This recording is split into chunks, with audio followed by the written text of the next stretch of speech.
Nell'ambito della Regione Veneto siamo a un ottimo punto da un punto di vista tecnologico, perché la Regione Veneto ha deciso di investire sulle tecnologie già 8 anni fa,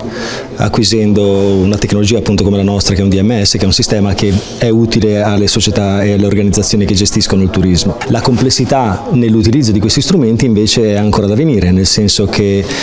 tutte le destinazioni che stanno operando nella Regione Veneto si stanno strutturando per poter sfruttare queste tecnologie. È un po' come avere un'automobile molto performante ma non avere ancora preso la patente e avere imparato a guidarla bene. Quindi sono processi che comunque richiedono tempo, la strada la stanno percorrendo in maniera molto proficua, soprattutto anche nella destinazione dove siamo adesso, Verona, che ci ospita, e quindi c'è una buona visione e previsione per il futuro nell'ambito della digitalizzazione attraverso i nostri sistemi.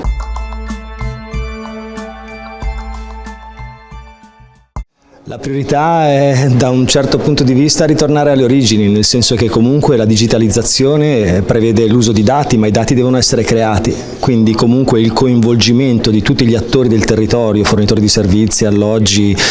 chi fornisce esperienze, chi fornisce informazioni sui punti di interesse e gli eventi, deve comunque ancora trasferire e digitalizzare queste immagini, quindi il coinvolgimento è importante e l'OGD di Verona sta compiendo questo percorso.